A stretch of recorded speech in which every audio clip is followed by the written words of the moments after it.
Hello, welcome again to another beautiful day. Today we'll be reading Genesis chapter 32. I remain Wafi Elizabeth Martins. Bring your Bible, let's read together, right? So Jacob went on his way, and the angels of God met him. When Jacob saw them, he said, "This is God's camp."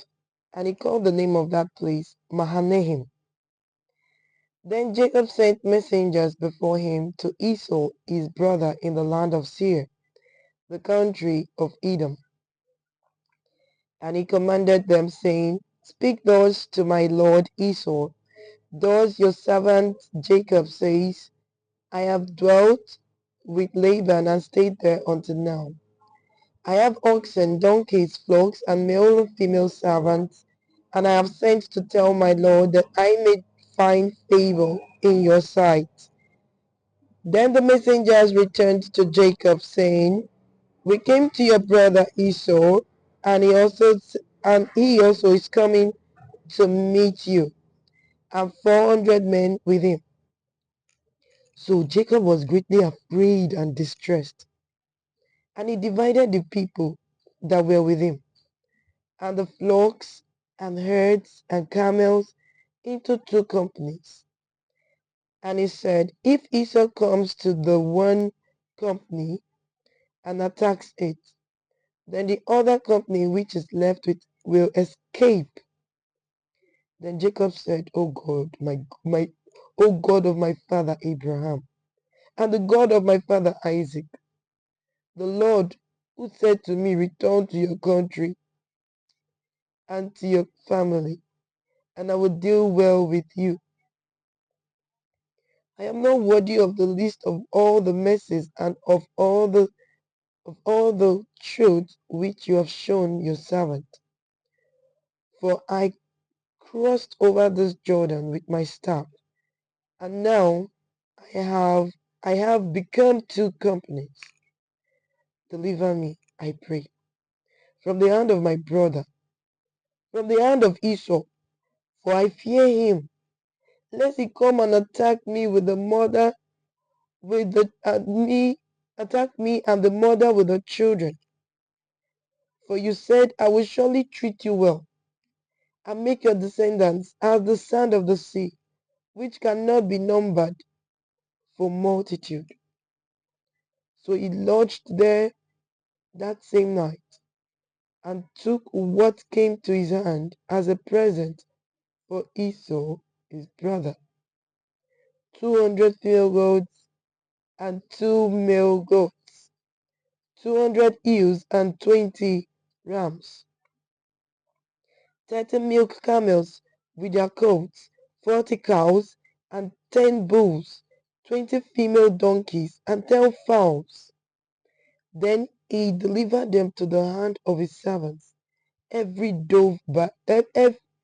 of his servants, every drove by itself, and said to his servants, "Pass over before me, and put some distance between successive droves."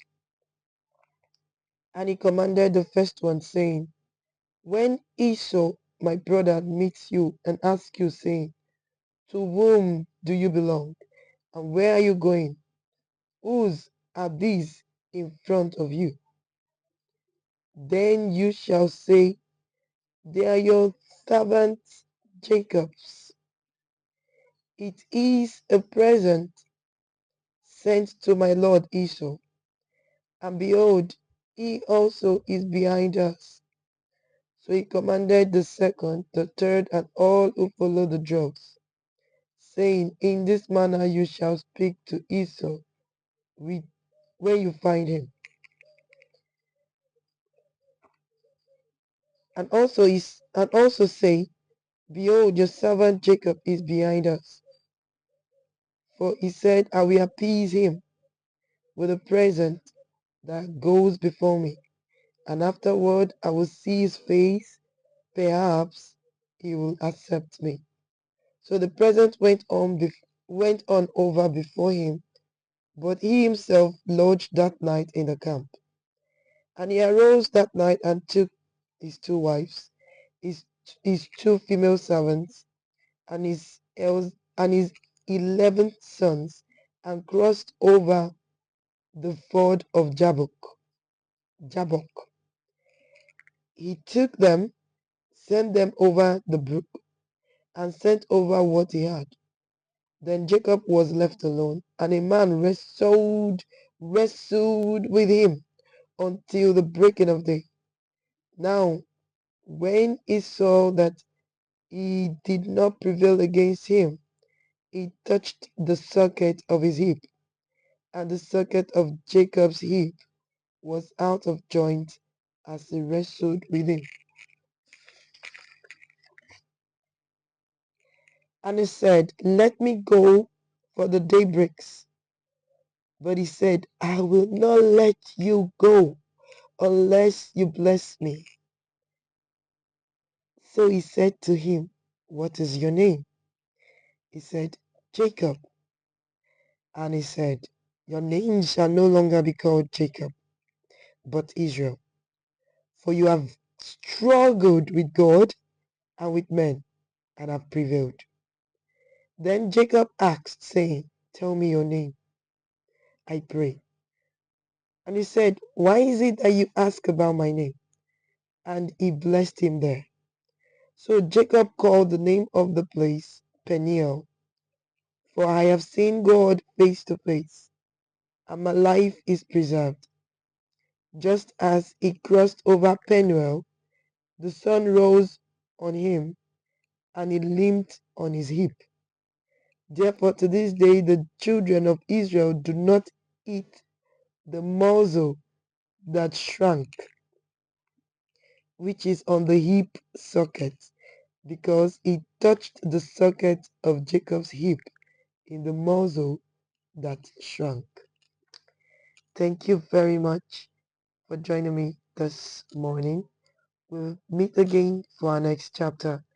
Do well to get your insights from what you have read and jot them down. God bless you.